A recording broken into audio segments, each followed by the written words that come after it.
So how do you handle situations where when you ask for something, the person's a no, but if it's their idea, they're a yes? This is Cathy from the IntimacyDojo.com. And this is Reid for readaboutsex.com. We're building off of a previous video, and so I had this insight, and I want to flip the scales on Cathy Vartuli and be like, okay, so how do you handle situations where if you make the request, the person's a no, but if it's their idea, they're a yes? Like how advise these amazing viewers on how to navigate that. Well, one, I might talk to that person about that and just make sure that it seems, we might notice a trend. I might write down a couple times that it's happened recently that we can just kind of to give them context. As I shared in the other video, I was brought up in a family where we were taught to hint and hope. And that's not really a good way. It's kind of manipulative where I'll do a lot for someone and then hint about things I want to do and hope that they'll figure out what I want. Now, does that work? Because then it becomes their idea to take you to the movies because you hinted at it or subliminally planted the idea. It can work, and I've actually had a lot of I've tried a lot of different coaches and read a lot of books and gone to different relationship programs just to understand as much as I could. Mm-hmm. And there's a number of people out there that say that women need to do that in order to have a good relationship. That it's wrong to be direct about what you want, which I did that for 44 years, and it was not. Like, it just was difficult and challenging. It works often enough the hinting part works often enough? It works out like random. I just want to know yeah, what the you're hinting about. part, the hint and hope part works often enough to get random reinforcement, which is a very powerful reinforcement. Random positive reinforcement And is only seconded by random negative reinforcement for my Skinnerian behaviorist out there. I got you.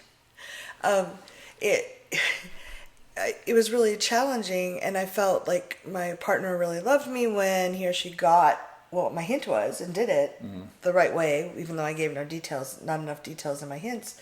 And they didn't love me if they didn't get it. And sometimes I would try telling a mutual friend and hope it get back to them. So that might work with someone who really hates to be asked what to do. But like maybe talking to that person saying, hey, I noticed this happen. If you want some examples, I'm glad to share. Could you give me your feedback on it? And is there a way I could talk to you in a way that wouldn't make you feel trapped? Well, in that situation, you would be creating a conscious hinting game, which I think there I would be okay with it because it's conscious. Well, yeah, because now it's role playing. Mm-hmm. So you're acknowledging that when I ask things for things directly, you get defensive or reactive. I know this about you. I still love you.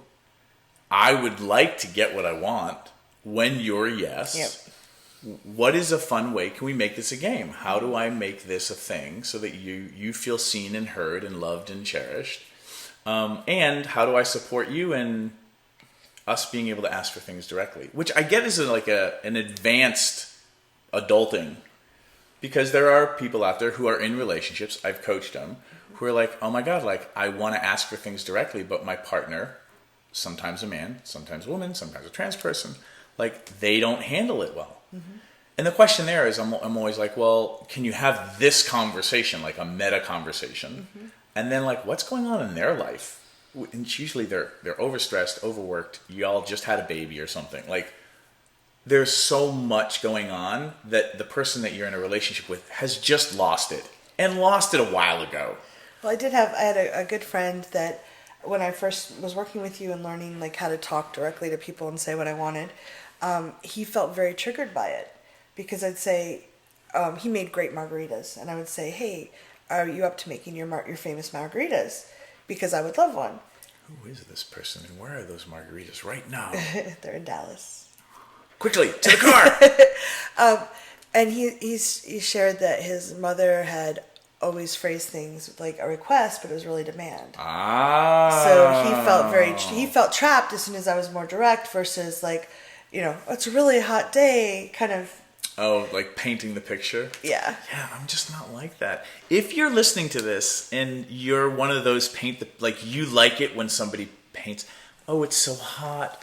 And, they're kind of thirsty. When it's hot, and I'm so grateful that you're the mixologist that you are in my world. You've inspired me.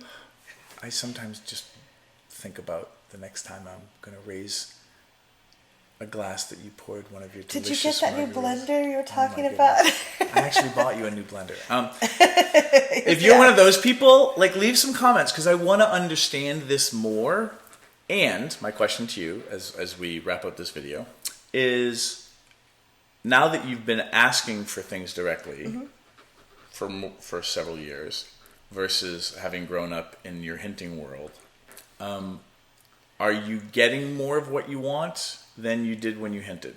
I absolutely am. There's a couple people I've noticed in my life that kind of like don't feel really comfortable with the direct, even though I do phrase it as a request. Like, would you be interested? I would love to do this with you if it feels like yes. And I'm okay if they say no. I've also been a little concerned because in our society in general, people aren't faced with people asking directly for what they want. I'm wondering if some of my shyer, less articulate people that aren't as vocal or not willing to push back as much, I wonder sometimes if they go along with what I suggested.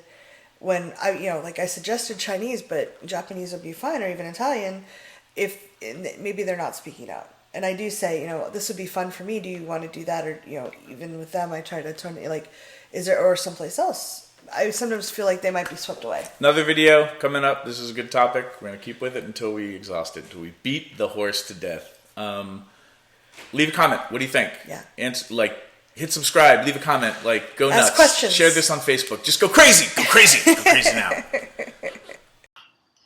Thanks for watching. If you'd like to subscribe to my social media, it's right there. And please subscribe to this channel there. If you'd like to see more goofy Reid and Cathy, there's more videos there. See them. Why are they there?